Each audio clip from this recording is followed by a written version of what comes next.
वक्त का किस्सा है। एक गांव में बिट्टू नाम का लड़का जंगल में परिंदों का शिकार करने जाता था। वो जाल लगाकर बैठ जाता तो कुछ परिंदे उसके जाल में फंस जाते। ये क्या, आज तो सिर्फ 2 ही परिंदे जाल में फंसे हैं। चलो इनको ही जाकर बाजार में बेच देता हूँ। फिर बिट्टू वो परिंदे लेकर जंगल से निकल पड़ता है और बाजार में लेकर बैठ जाता है। तो एक ग्राहक वहाँ आता है। भाई ये परिंदा कितने का बेच रहे हो? सर ये मेरे पास 2 ही परिंदे हैं। इन्हें मैं जंगल से बड़ी मुश्किल से शिकार करके लेकर आया हूँ। आप ये दोनों ही खरीद लो, सस्ते दे दूंगा। वो बात तो ठीक है, मैं दोनों ही खरीद लूंगा, लेकिन मेरे पास 200 रुपए ही है। ओ हेलो भाई, ये आपको 200 रुपए वाले परिंदे लग रहे हैं। जाओ जाओ अपना काम करो, मुझे नहीं बेचने आपको। ना बेच, शाम तक भी बैठा रहेगा तो ये परिंदा नहीं बिकने वाला। वो तो मुझे तुझ पर तरस आ गया था कि गरीब है, इसका कुछ भला कर दो। बिट्टू ये बात सुनकर सोचने लगता है, यार अगर शाम तक भी बैठा रहा और ये परिंदे नहीं बिके तो घर खाली हाथ जाना पड़ेगा। नहीं नहीं, मैं इसे इसी कीमत पर बेच देता हूँ। लाओ भाई लाओ, पैसे दो। फिर वो ग्राहक दोनों परिंदे ले जाता है और बिट्टू घर आ जाता है। सुनाओ बिट्टू, आज कितने पैसे कमा कर लेकर आए हो?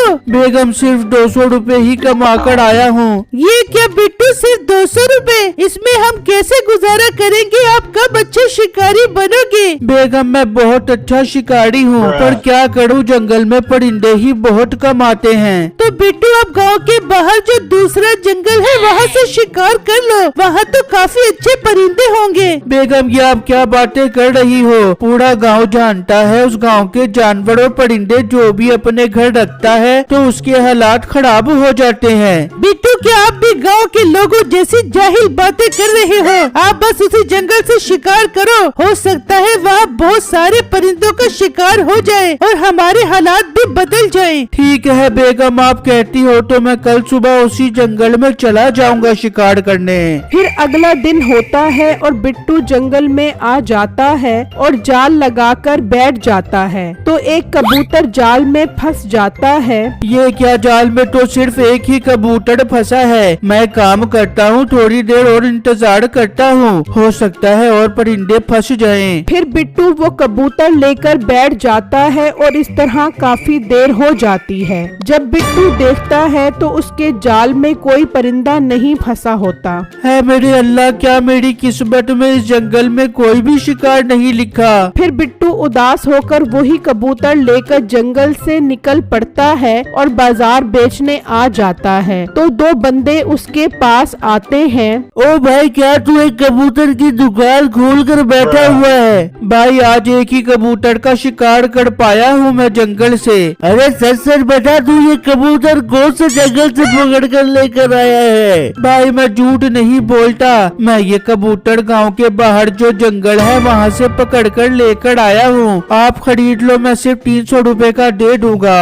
ओ तेरा दिमाग खराब हो गया है क्या? तुझे मालूम नहीं है कि उस जंगल के जानवर और परिंदे जो भी घर रखता है उसका घर तबाह बर्बाद हो जाता है। भाई ये सब फजूल बातें हैं, मैं इन बातों पर यकीन नहीं करता। मोटे कहने लगता है, तू अकल का भी मोटा है। चल भाई निकल यहाँ से, हमने ये कबूतर नहीं लेना इससे। फिर वो दोनों बंदे वहाँ से चले जाते हैं। इस तरह शाम हो जाती है और बिट्टू का वो कबूतर नहीं बिकता। यार मेरा तो ये कबूतर नहीं बिका, अब खाली हाथ ही घर जाना पड़ेगा। मैं बेगम को क्या मुंह दिखाऊंगा कि आज कोई भी कमाई नहीं कर आया। खैर बिट्टू वो कबूतर लेकर घर आ जाता है और बीवी को सारी बातें बताता है। हाय बिट्टू, अब हम क्या करेंगे? अब तो खाने को भी कुछ नहीं है। बेगम मैं तो पूरी मेहनत करता हूँ, अब मैं क्या करूँ, हमारी किस्मत में यही सब कुछ लिखा है। हाँ बिट्टू, ये तो आप ठीक कह रहे हो। चलो फिर भूखे ही सो जाते हैं। जी बेगम, अब खाली पेट ही सोना पड़ेगा। आप जाकर सो जाओ, मैं ये कबूतर पिंजरे में रख कर आता हूँ। फिर बिट्टू वो कबूतर पिंजरे में रख देता है और वो दोनों सो जाते हैं। और फिर जब सुबह होती है तो उसकी बीवी दाना डालने पिंजरे के पास आती है तो देखकर हैरान रह जाती है कि कबूतर ने सुनहरी अंडा दिया होता है। बिट्टू बिट्टू जल्दी आओ, यहाँ आकर देखो।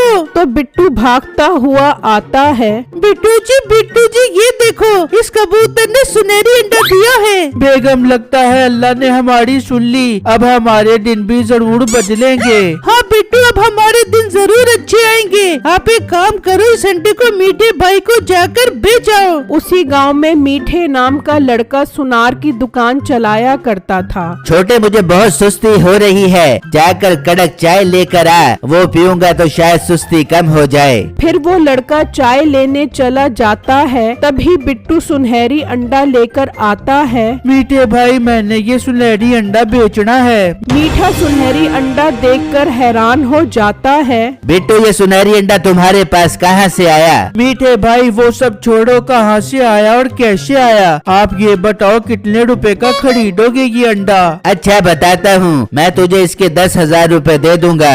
बिट्टू 10,000 का सुनकर खुश हो जाता है। ठीक है मीठे भाई 10,000 रुपए दे दो।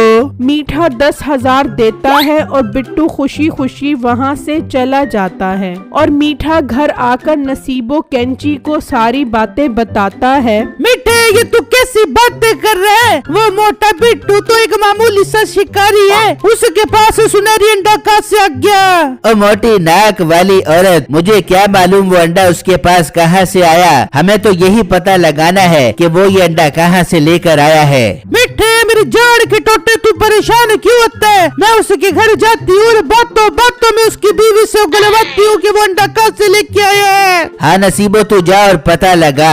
वहाँ दूसरी तरफ बिट्टू और उसकी बीवी खुश बैठे होते हैं। बिट्टू, अब तो हम बहुत जल्दी अमीर हो जाएंगे। हाँ बेगम, हमारा ये कबूतर रोज सुनहरी अंडे देगा और हम उसे बेचकर अमीर हो जाएंगे।